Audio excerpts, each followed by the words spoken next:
Corridor করে দেওয়া আর্মির পরামর্শ না নিয়ে উনি যথাযথভাবেই যেমন যথাযথভাবেই উনি তার একদম আপনি ঠিক বলছেন যে আর্মির পরামর্শ না নিয়েই এবং সেনাবাহিনী মধ্যরাতে জানিয়েছে যে রাখাইন করিডোর মানবে না, যেটা ওয়াকারুজ্জামানের নেতৃত্বাধীন সেনাবাহিনী তারা বলে দিয়েছে যে কোনোভাবেই রাখাইন করিডোর তারা সমর্থন করে না।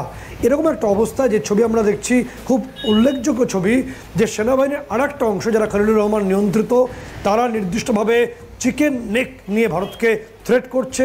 তারা লালমনিরহাটকে অন করেছে, এয়ারবেসটাকে শুরু করেছে। এবং এক্ষেত্রে একটা ছবি উঠে আসছে যে ফেনী রিভার বা ফেনী ট্র্যাক যেটা বলা হয়, ফেনী চিকেন নেক বাংলাদেশের, সেটা আমাদের যে কেরিয়ার ব্যাটেল গ্রুপ রয়েছে বঙ্গোপসাগরে তার থেকে তার দূরত্ব মাত্র 22 কিলোমিটার। দু মিনিটে পৌঁছাবো আমরা। এবং নির্দিষ্টভাবে যে প্রশ্ন আপনার কাছে রাখবো আমি রাজাগোপালবাবু, যে এখানে ফেনী নেকের ক্ষেত্রে যদি এভাবেই চলতে থাকে বাংলাদেশের আগ্রাসন বা থ্রেট, তাহলে আমাদের ভূমিকা কী হবে প্রথমত।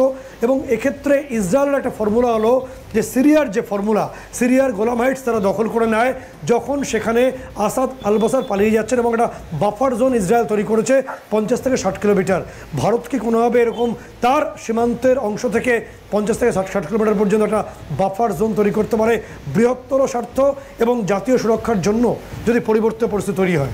রাজাগোপালবাবু, হ্যাঁ দেখুন, লালমনিরহাটের যে ব্যাপারটা সেটা তো খুব একটা ফাংশনাল এয়ারপোর্ট না, দ্বিতীয় বিশ্বযুদ্ধের সময় সেটা ব্যবহৃত হতো। চীনকে বলা হয়েছে সেটা মডার্নাইজ করো, এবং লালমনিরহাট যদি ওরা তৈরি করে, আমরাও ত্রিপুরাতে কৈলাস শহর আগে একটি বিমানবন্দর ছিল, সেটাকে কি করে তৈরি করে যে আমাদের ভাবনা চিন্তা চলছে, তবে সময় লাগবে। আমরাও কৈলাস শহরকে, ত্রিপুরা কৈলাস শহরটাকে আমরা একেবারে উন্নত মানের করার কথা ভাববো।